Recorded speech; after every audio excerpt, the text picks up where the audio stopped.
Bonjour, mes frères et sœurs dans le Seigneur, que la paix de Dieu soit votre partage.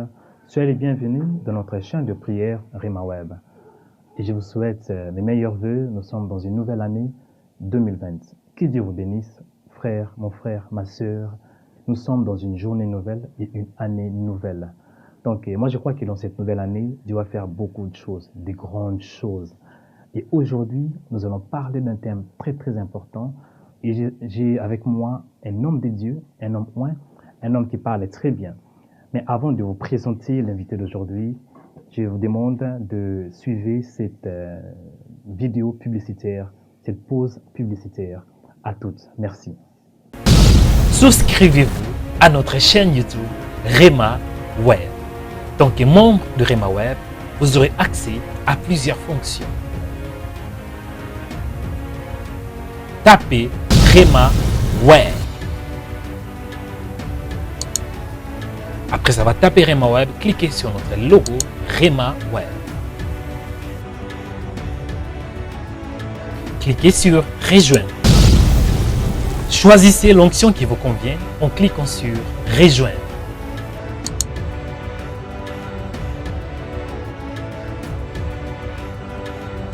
Veuillez confirmer votre souscription en cliquant sur Acheter.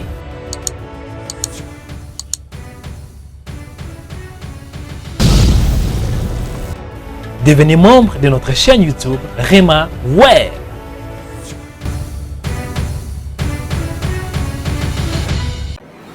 Rema Web, une chaîne de prière qui annonce l'évangile de Jésus-Christ à toutes les nations. Le pain de vie. Je suis la lumière du monde. Je suis. Donc il est ce qu'il est. Il parle dans le présent.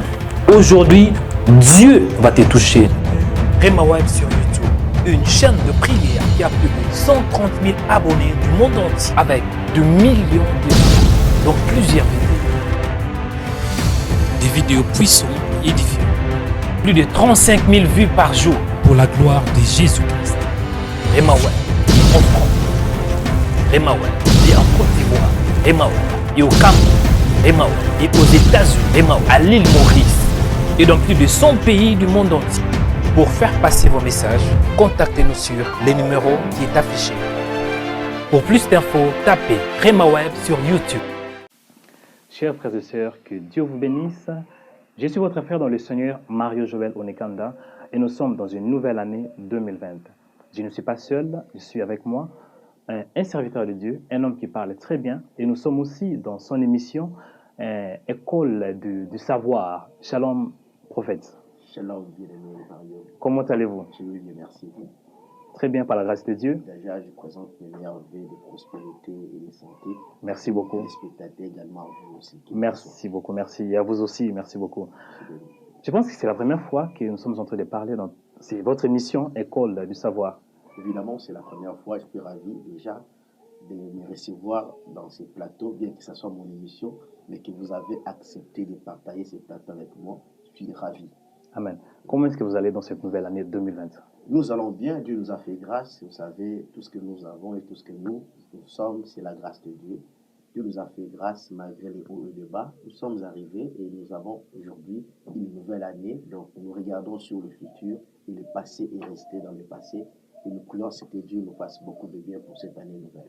Amen. Et j'avais vu que vous étiez en France pour un séminaire. Hein? C'était une journée spéciale. Hein? C'était comment oui, également, j'ai été invité à Paris, précisément là où nous avons été honorés par la grâce de Dieu dans différentes églises. Nous avons eu à tenir des conférences dans plusieurs églises. Dieu nous a vraiment visités, c'était vraiment bien et nous avons vu et palpé la main de Dieu malgré les grèves. Il y a eu des gens qui ont pas mal répondu, mais l'essentiel a été fait d'annoncer l'évangile, comme Paul a dit. Amen. Malgré tout, je annoncerai l'évangile. Il n'y a rien qui peut nous stopper d'annoncer l'évangile de Jésus-Christ. Amen. École du savoir. Donc, on a constaté qu'il y a plusieurs personnes qui vous appelaient. Il y a beaucoup de gens qui ont été édifiés par rapport à votre manière de vous exprimer, votre manière d'expliquer la parole. C'est quoi votre secret? Le secret n'est que lire la parole et être connecté avec celui qui nous a appelés. Vous savez, le travail que nous faisons, c'est un travail qui demande beaucoup plus de concentration, un travail de plus beaucoup de la méditation et puis suivre celui qui vous a appelé.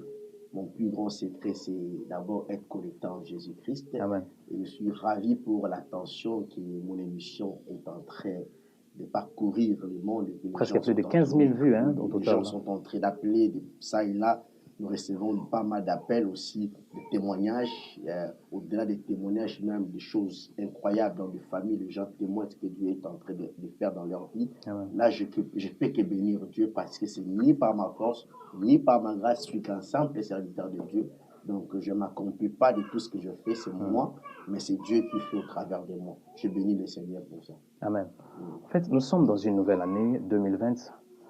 Il peut y avoir peut-être une sœur, un frère qui a une question. Comment est-ce que je peux réussir dans cette année? Quel est votre conseil? D'abord, bien-aimé Mario, vous devez savoir, la réussite dépend de l'attitude de la personne. Vous savez, tout un individu a sa manière de voir les choses, de planifier les choses. Vous savez, il y a certaines personnes qui voient les choses déjà plus ou moins 10 ans, 5 ans, et ils planifient mais tout en ordre pour pouvoir peut-être évoluer et puis essayer de réussir. Je l'ai toujours dit, la réussite, tout le monde le souhaite.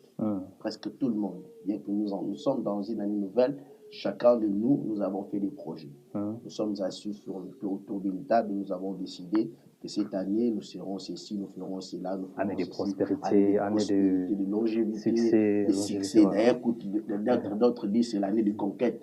Donc, pour pouvoir conquérir, comme ce sont des slogans. Mais pour réussir, il faut mettre en place des applications. Il faut mettre sur pied des structures qui sont des structures spirituelles. C'est ni par la conscience de l'intelligence humaine que nous parvenons à réussir, mais c'est par la connaissance de la spiritualité. Comme je l'ai toujours dit, c'est avoir une connaissance de soi qu'on parvient à la réussite. Amen. Exactement. Donc il faut travailler des choses qui sont importantes. La première des choses, c'est avoir une connaissance de soi, savoir travailler sur les choses à venir. Et vous pouvez dire, bon, ce qui s'est passé, c'est passé. Je dois me focaliser sur mon avenir. Je suis dans le présent et j'attends pour moi mon avenir. Je sais que mon avenir est glorieux. Et Dieu veut que je sois et que je devienne quelqu'un dans la vie.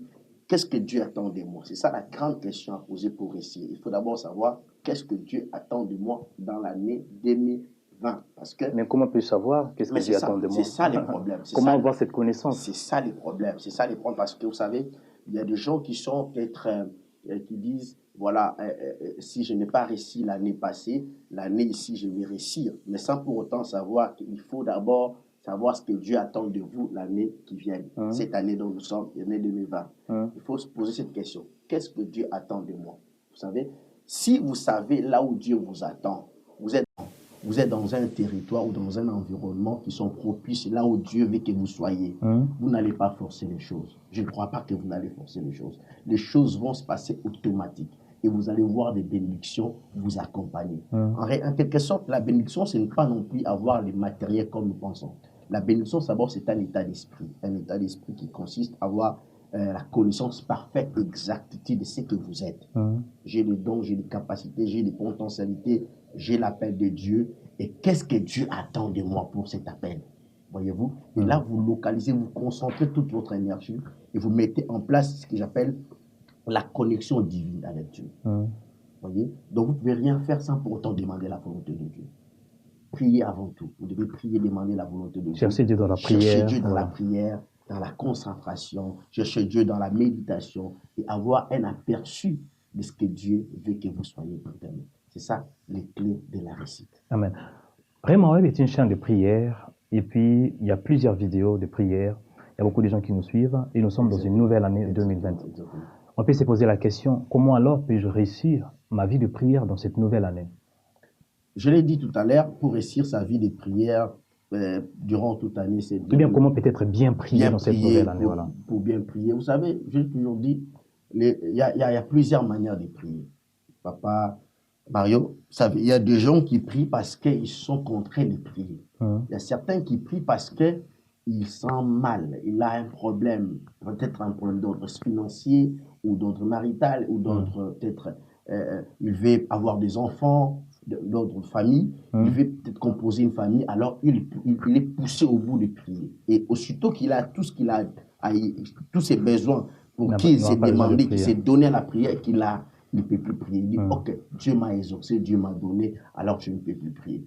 C'est un sujet qui soit vaste, c'est un sujet qui est vraiment vaste.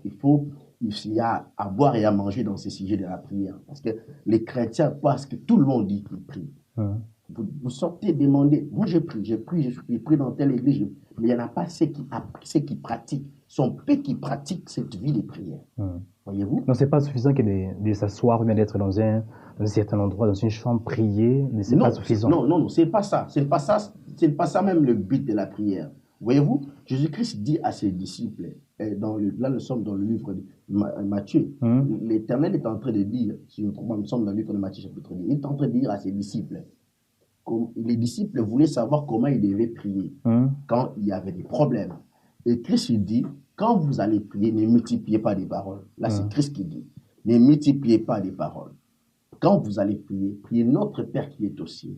Que ton nom soit sanctifié, que ton règne. Vous voyez, nous allons faire dire cela. J'aime ces versets parce que c'est l'un des plus meilleurs versets quand je lis, que je médite. Je parle surtout dans ce sujet de la prière. J'aime bien le lire. Nous sommes dans le livre de Matthieu. Voilà. Voilà, nous y sommes. Voilà. Matthieu chapitre 6. Je lis Matthieu chapitre 6, au verset 8, et nous descendons au verset 10. La Bible dit ceci. Ne les ressemblez pas. Là, c'est Christ qui parle. Il parle à ses disciples. Il dit à ses disciples, vous ne ressemblez pas comme des païens, ou comme des hypocrites, ou comme des pharisiens. Car votre Père sait quoi dont vous avez besoin. Il détermine déjà. Il dit, votre Père, il s'agit de notre Créateur du ciel et de la terre, notre Père à nous, le Dieu qui nous a créés. Il sait quoi nous avons besoin. Avant que vous lui demandiez, avant que nous puissions se mettre à demander quelque chose de la part du Seigneur, il sait ce dont nous avons besoin. Il dit, voici comment vous devez prier. Oui, voici comment donc vous devez prier. Notre Père qui est aux cieux, que ton nom soit sanctifié, que ton règne vienne et que ta volonté soit faite sur la terre comme au ciel. Pasteur, c'est juste un exemple. Exemple. Imaginez-vous un frère qui a des maris dénus et des femmes dénues. Comment est-ce qu'il doit prier? Il ne peut pas appliquer cette prière exactement, il ne peut pas prier parce qu'il est attaqué par des maris de femmes dénues. Ce n'est pas sa motivation. Il faut que la prière devienne un style de vie. La prière, c'est comme un moteur dans un véhicule. Un véhicule ne peut pas circuler s'il n'y a pas un moteur, voyez-vous, ou s'il n'y a pas un carburant, la voiture va s'arrêter. C'est ainsi que la vie de prière dans la vie d'un chrétien ou d'une chrétienne, que cela soit une vie. Ne priez pas parce qu'il y a une circonstance où vous êtes contraint de prier, voyez-vous. Donc vous devez prier parce que vous êtes d'abord un fils de Dieu, aimé de Dieu, et le devoir là vous pousse à prier.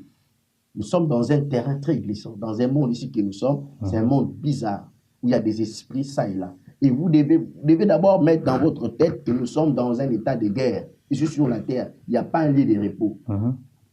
La Bible n'a pas dit vous reposerez sur la terre, on reposera au ciel. Ici, il y a les combats permanents. Amen. En ce qui concerne la prière, on avait reçu une question de la part d'un frère qui avait posé une question. Comment peux-je retrouver ma vie de prière? Ce frère avait l'habitude de beaucoup prier. Mais après, il a perdu les ailes qu'il avait. Et nous sommes dans une nouvelle année. Puis il peut aussi avoir une sœur, un frère qui a peut-être perdu sa vie de prière, perdu les ailes, la volonté, la soif là. Comment peut-on retrouver sa vie de prière? Merci, une très bonne question. Vous savez, quand le diable veut attaquer la vie d'une personne, la première des choses que le diable fait, il attaque sa vie de prière. Comment? Il vient d'abord par ce que nous appelons, moi j'appelle ça les dégoûts des choses spirituelles.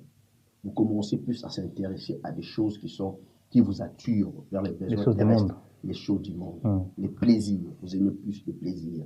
Vous aimez plus. Vous prenez beaucoup de temps quand vous regardez le football, vous regardez Lionel Messi, vous regardez Cristiano Ronaldo, là vous êtes là en train de regarder, vous pouvez prendre des airs en train de regarder. Mais pour prier même pendant 15 minutes ou 10 minutes, c'est tout un tabou. C'est ainsi. Il faut, vous sentez, quand vous êtes en train de prier, vous sentez une forte lourdeur.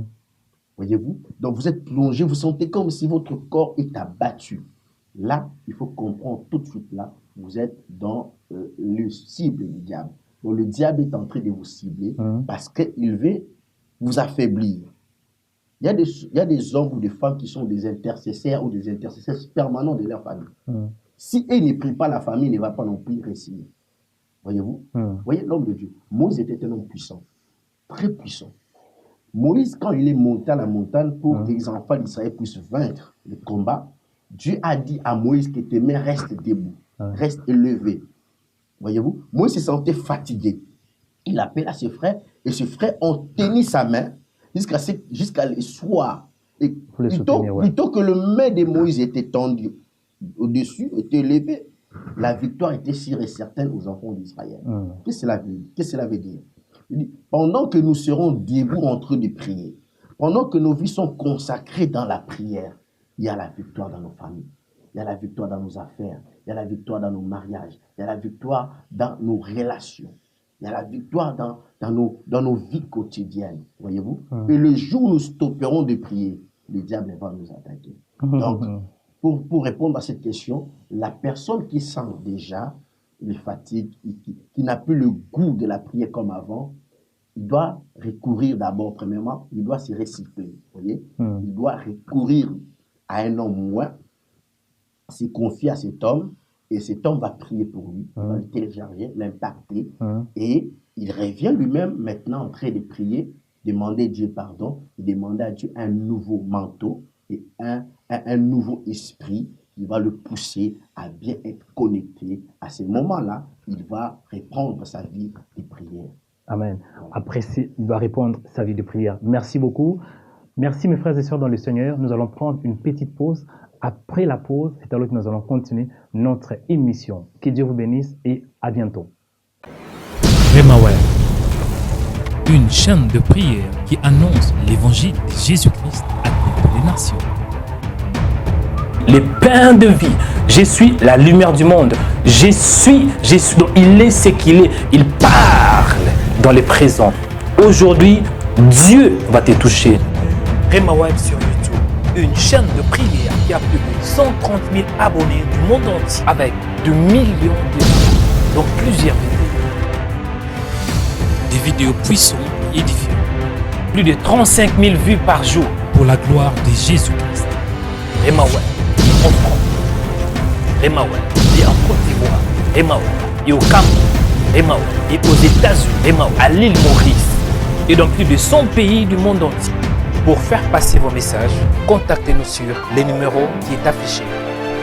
Pour plus d'infos, tapez Remaweb sur YouTube. Bonjour et soyez les bienvenus dans cette nouvelle vidéo. YouTube vient de nous donner une nouvelle fonction qui vous permet de devenir membre de Remaweb. Pourquoi devenir membre? On peut se poser la question. Tant que membre, vous aurez accès à des emojis pendant nos diffusions et si vous voulez commenter nos vidéos, vous aurez aussi accès à ces emojis.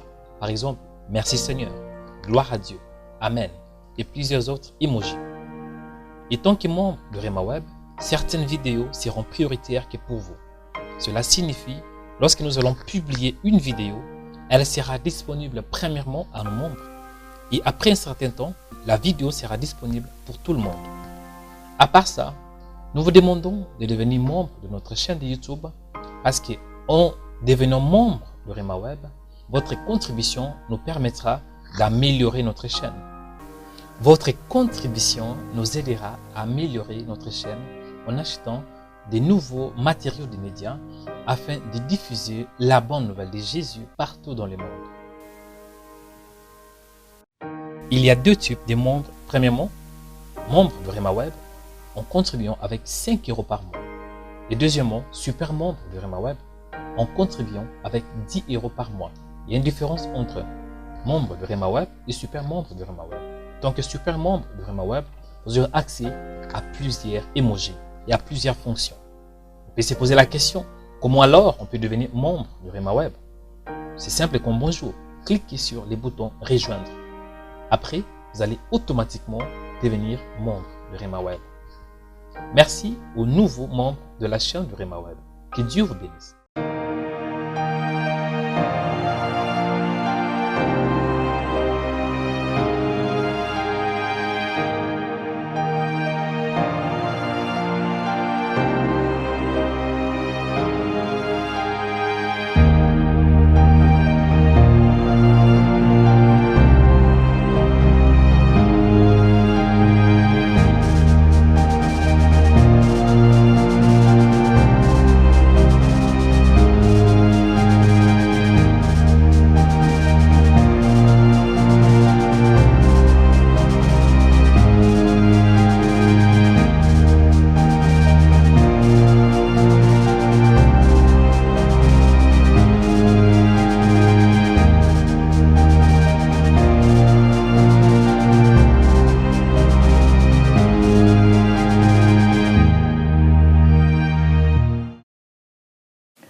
Chers frères et sœurs, soyez les bienvenus encore une fois dans notre émission. Que Dieu vous bénisse et soyez les bienvenus dans Rema Web, la chaîne de prière. Je ne suis pas seul, comme je vous avais dit, je suis avec un homme de Dieu. Et aujourd'hui, nous parlons comment est-ce qu'on peut réussir sa vie chrétienne en 2020. Prophète, parlons un peu du mariage. Il peut être un jeune homme qui veut se marier parce que nous recevons plusieurs sujets de prière. Priez pour moi pour le mariage, priez pour moi pour ceci, le mariage. Un jeune homme qui est encore célibataire, comment dans cette nouvelle année il peut trouver sa femme? Ou bien une jeune sœur qui est mariée mais qui a beaucoup de problèmes dans son mariage. Comment retrouver la paix dans cette nouvelle année?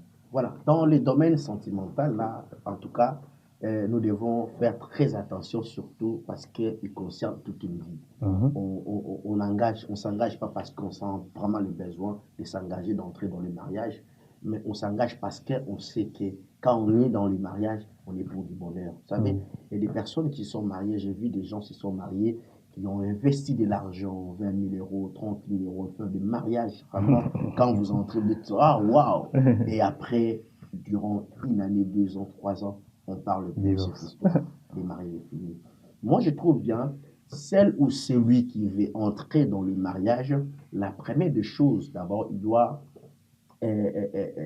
prier le Seigneur pour que le Seigneur le dirige vers une bonne personne. Ce n'est pas prier le Seigneur pour que l'Éternel lui montre une femme qu'il doit choisir. Voyez-vous? Vous savez, quand Dieu a dit à Adam, Ève, hein, quand Dieu a donné à Adam, Ève, vous savez la réponse de Ève, d'Adam, est la femme que tu as mise à côté de moi. Voyez? Donc, Adam, à cause de sa chute, il a responsabilisé cela à Dieu. Il dit, si tu m'avais pas donné la femme, on ne serait pas devenu à ces problèmes. Donc, il a indirectement accusé Dieu.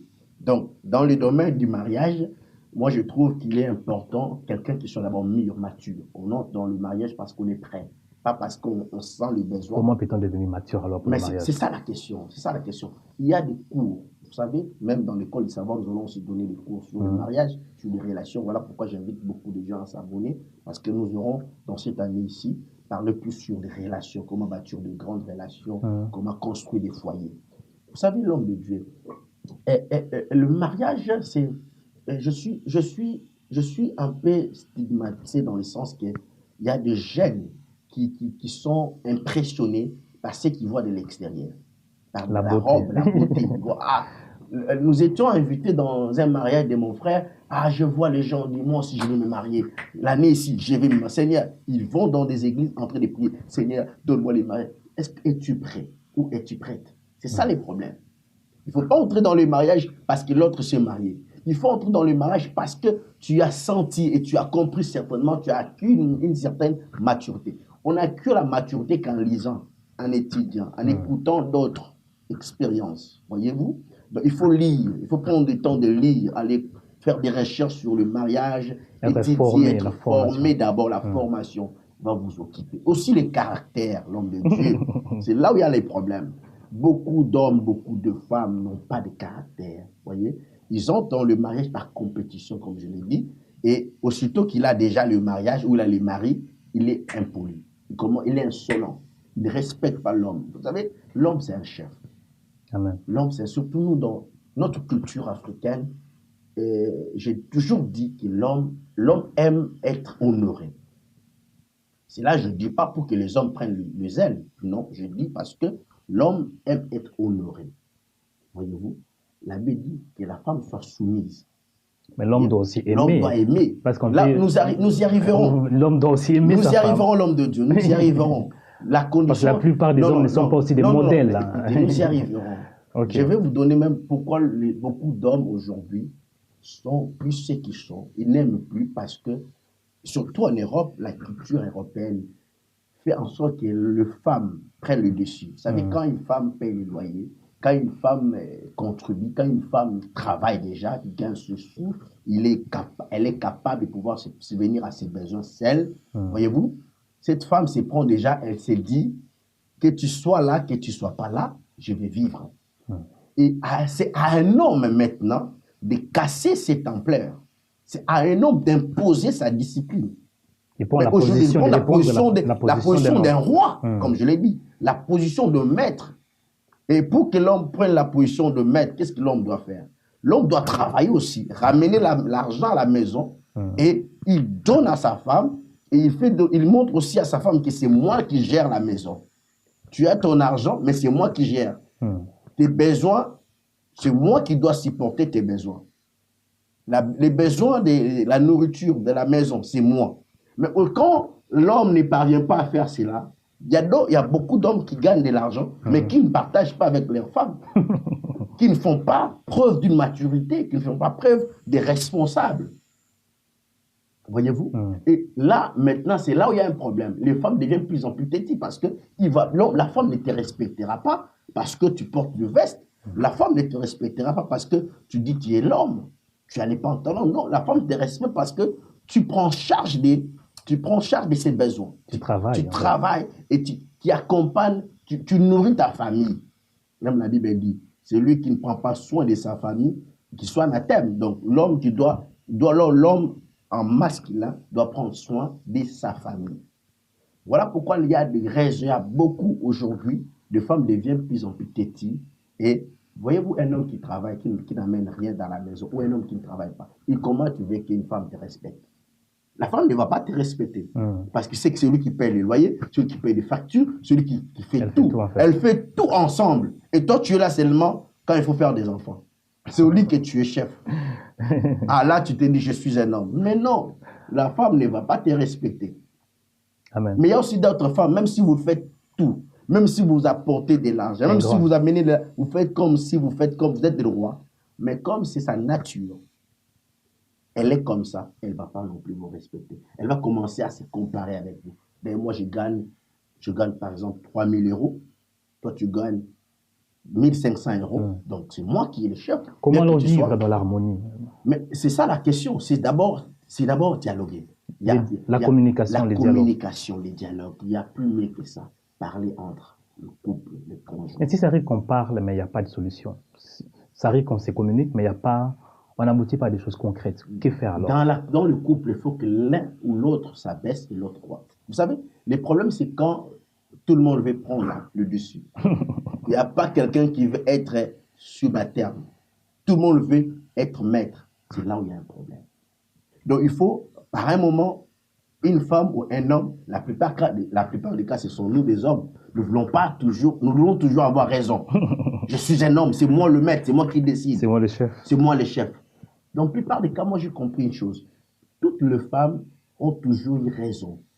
Mais c'est nous les hommes, nous ne voulons pas être où? C'est soumettre à l'air peut-être conseil ou l'air propos qui nous disent. Nous voulons toujours prendre le dessus, connaissant tout, ou prenant peut-être le dessus que nous sommes les hommes, nous avons été créés avant vous. Mais lorsque nous confrontons par des erreurs ou des problèmes, c'est alors que nous réfléchissons des fois. Ah, ma femme a Merci beaucoup, pasteur. Ma femme a fait ceci, ma femme a fait cela. Amen. Voilà. Je vais toucher un autre point, la santé. Parce que nous recevons aussi beaucoup d'appels. Il y a des gens qui nous appellent malades. Il y a des gens qui sont malades périodiquement. Voilà. Et nous sommes dans une nouvelle année 2020. Comment est-ce qu'on peut réussir sur le plan sanitaire? Comment on peut avoir une bonne santé dans cette nouvelle année? Qui dit la Bible à ce qui concerne la santé? Imaginez-vous une sœur qui est à tout moment malade. En 2019, elle était malade presque toute l'année. Et maintenant, dans une nouvelle année, qu'est-ce qu'elle peut faire pour avoir une bonne santé? Je crois une chose vraie, que d'abord, la santé, ça touche l'être. C'est difficile de vivre dans ce monde si on n'est pas stable physiquement. Oui. Et le diable combat aussi la santé. Combat la santé. Vous voyez même, votre projet que vous prospérez quand prospère l'état de vos âmes. Donc, que vous soyez en bonne santé. Telle est la volonté. L'apôtre Paul, il dit cela parce qu'il veut que nous soyons prospères. Et l'état de santé dépend aussi de l'attitude spirituelle. Voyez-vous? Si tu as un esprit élevé, tu ne seras pas, je ne dis pas que tu ne tomberas pas malade. Non. La plupart des maladies que nous, chrétiens, nous faisons face sont des maladies spirituelles.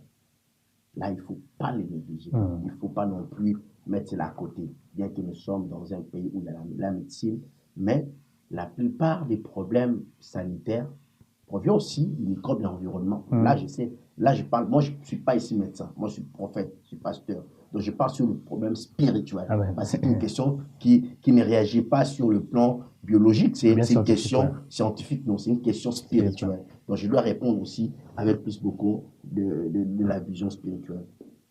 Le diable, sachant que si un homme est en bonne santé, il sera à mesure d'aller au travail, il sera à mesure de chercher Dieu, il sera à mesure de faire tout le mouvement qu'il fait.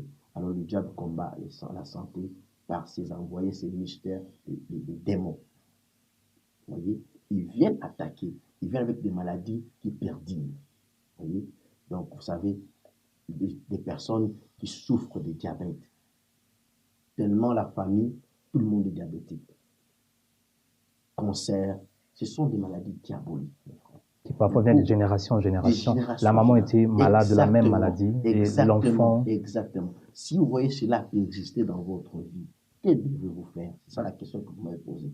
Vous devez consulter un prophète, consulter un homme de Dieu. Va vers un homme de Dieu, parle à cet homme de Dieu. Dis, l'homme de Dieu, j'ai un problème. Ma maladie ici, je pris des médicaments. Je suis allé dans des hôpitaux, mais il n'y a pas un changement. Est-ce qu'il y a-t-il pas moyen que vous priez pour moi? Cet homme, s'il est roi consacré, il va prier pour vous.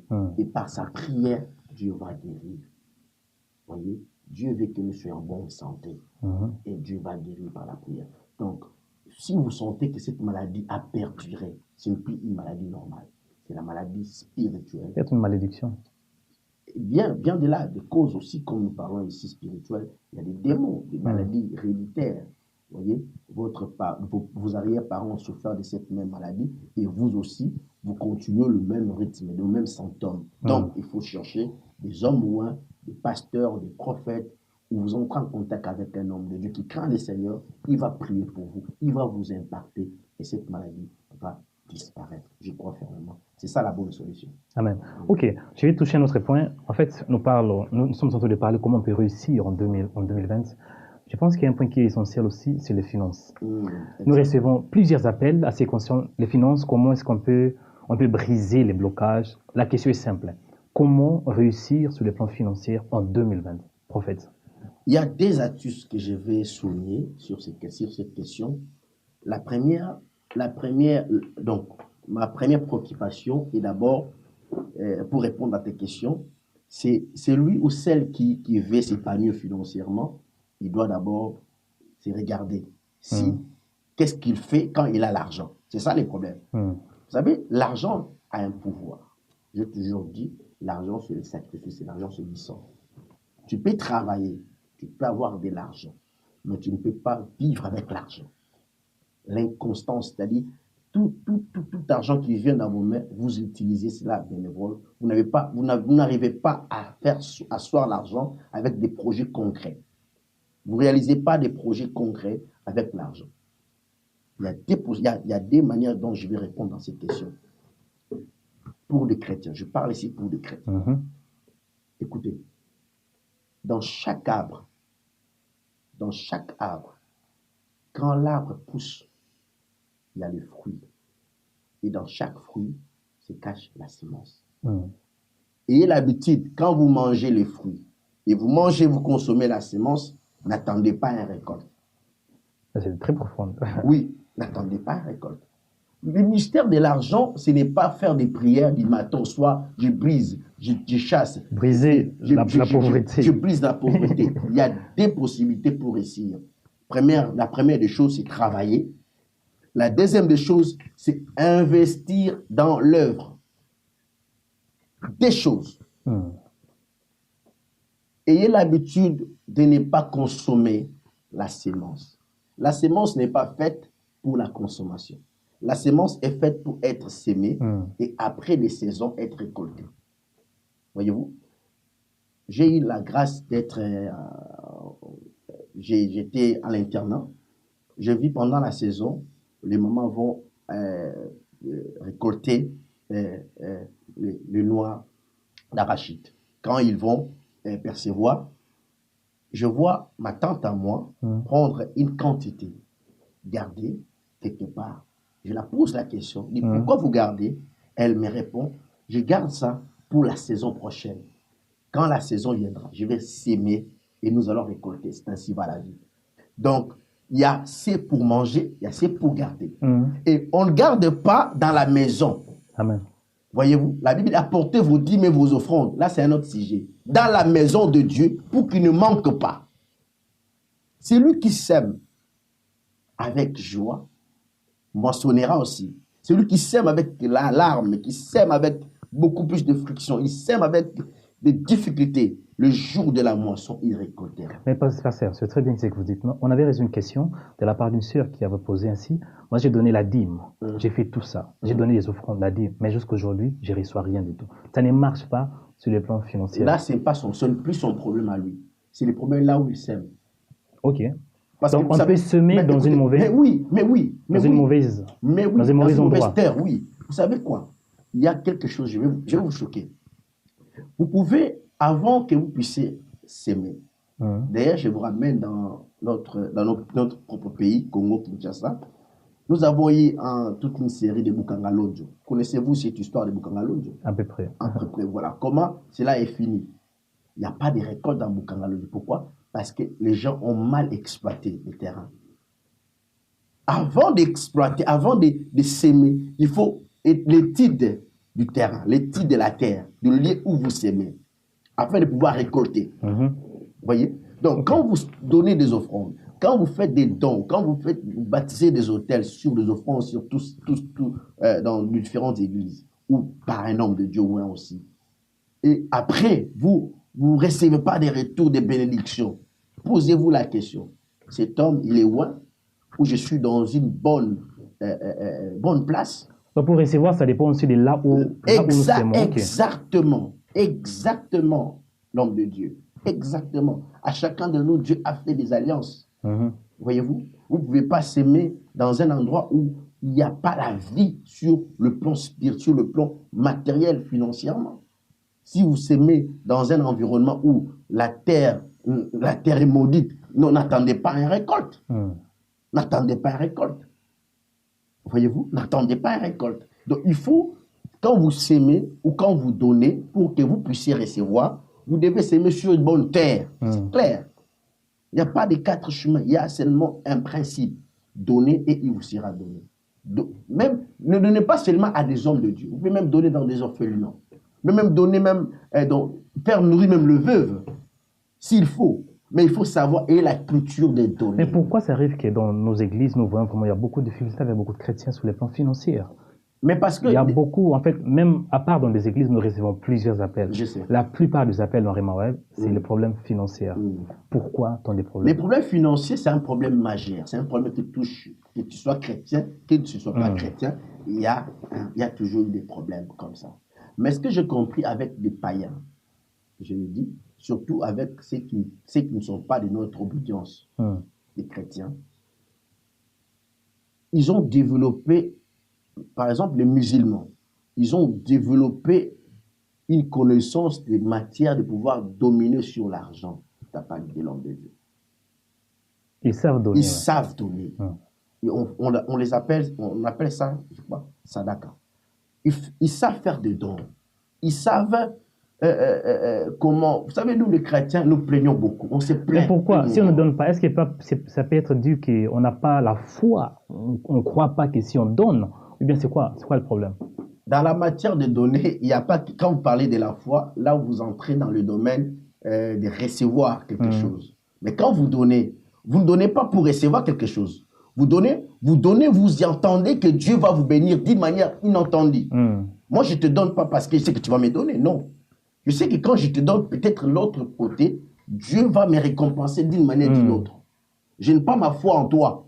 J'ai la foi à celui qui m'a touché pour que je te bénisse. Donc, lorsqu'on donne, on doit avoir la foi en Dieu. En Dieu. On croit en Dieu. Pas à celui ou à celle où on donne.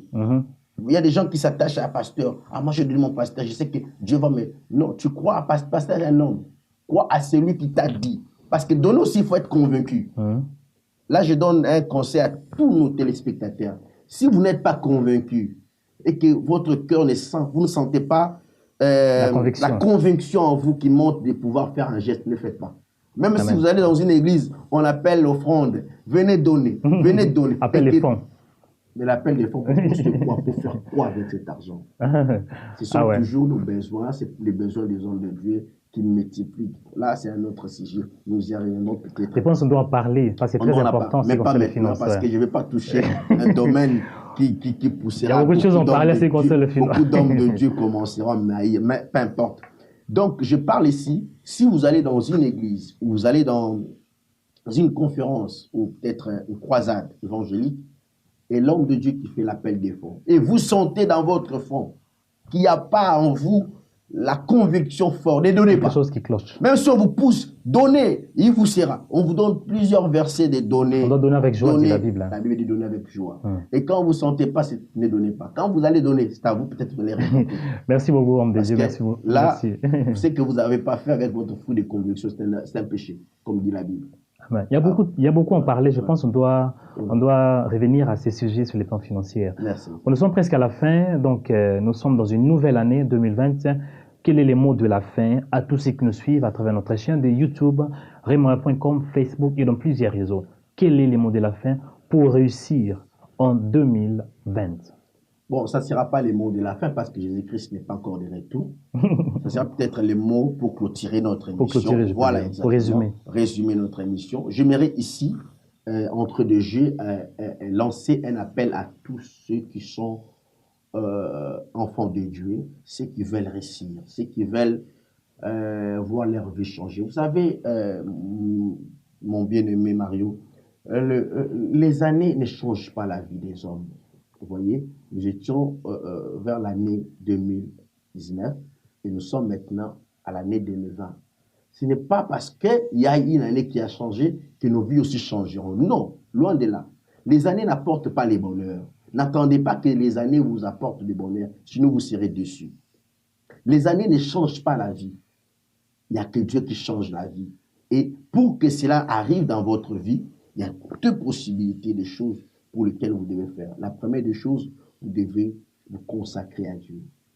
Au début de cette année, j'invite à tous les enfants de Dieu de se consacrer à Dieu. Vous voyez, l'apôtre Paul dit dans le livre des Corinthiens, chapitre 9, au verset 27, « Je traite durement mon corps. » Vous voyez, afin que je sois moi-même éprouvé. Vous voyez, donc il a traité durement son corps pour qu'à la fin des comptes, qu'il ne soit pas rejeté. Donc, j'invite à tous les chrétiens de traiter durement leur corps pour cette année nouvelle. Bien-aimé, tu veux réussir, tu veux avoir une vie stable. Commencez déjà à traiter ton corps durement. Discipline-toi, impose-toi une discipline, s'il vous plaît. Imposez-vous une discipline. Donc, peu importe le domaine de votre vie, imposez-vous une discipline. Il est possible de pouvoir vivre la main de Dieu durant cette année jusqu'à sa fin. Tout dépendra de votre attitude. Quel est le plan que vous avez pour cette année qui commence? C'est vrai que vous avez des projets. Certains disent que je vais voyager, je vais me marier, je vais faire ceci, je vais faire cela. Il y a beaucoup de projets. Tout le monde a des projets. Tout le monde a des projets. Mais pour que ces projets réalisent, essayez de mettre une discipline dans votre vie. Essayez de voir ce qui n'a pas marché l'année passée. Ne comptez pas votre vie sur le passé. Voyez-vous? Parce que dit la parole dans le livre d'Ésaïe, chapitre 43, verset 19, la Bible dit, je ferai un chemin nouveau. Donc, je ferai quelque chose de nouvel dans d'autres versions. Sur le point d'arriver, sur le point de départ. Donc, je mettrai même un chemin dans les déserts, même dans les endroits arides, je pourvoirai de l'eau. Donc, Dieu est capable de pouvoir donner, de pouvoir faire des choses nouvelles. Mais tout dépendra de votre attitude, papa. Donc, je demande à tous les chrétiens d'avoir des attitudes positives et surtout de traiter durement leur corps, s'imposer dans des disciplines. Tu ne peux pas espérer avoir le mariage si ta vie tu n'es pas dans la sanctification. Tu es ça et là avec des hommes, ça, tu montes, tu descends, tu vas dans les boîtes de nuit, tu pries les mariages. Seigneur, donne-moi les mariages. Non, Dieu n'est pas comme ça. Dieu, c'est un Dieu d'ordre et non Dieu des désordres. Amen. Dieu n'est pas un Dieu d'ordre, des désordres, mais il est un Dieu d'ordre. Voilà. Merci beaucoup pour votre conclusion. Merci, mes frères et sœurs, vous qui êtes connectés à travers notre chaîne de Rema Web. Que la paix, que la grâce, que la faveur de Dieu soit votre partage. Si vous avez des questions, je pense que le numéro de prophète sera affiché sur vos écrans. Je suis votre frère dans le Seigneur, Mario Joël Onekanda. Un grand merci à notre réalisateur Isaac, que Dieu te bénisse. Merci à toute l'équipe de Rema Web. Merci à tous nos abonnés. Merci à tous ceux qui nous soutiennent. Merci surtout à vous qui êtes connectés à travers cette émission. Que Dieu vous bénisse et à la prochaine. Bye bye. Merci. Au revoir. Au revoir.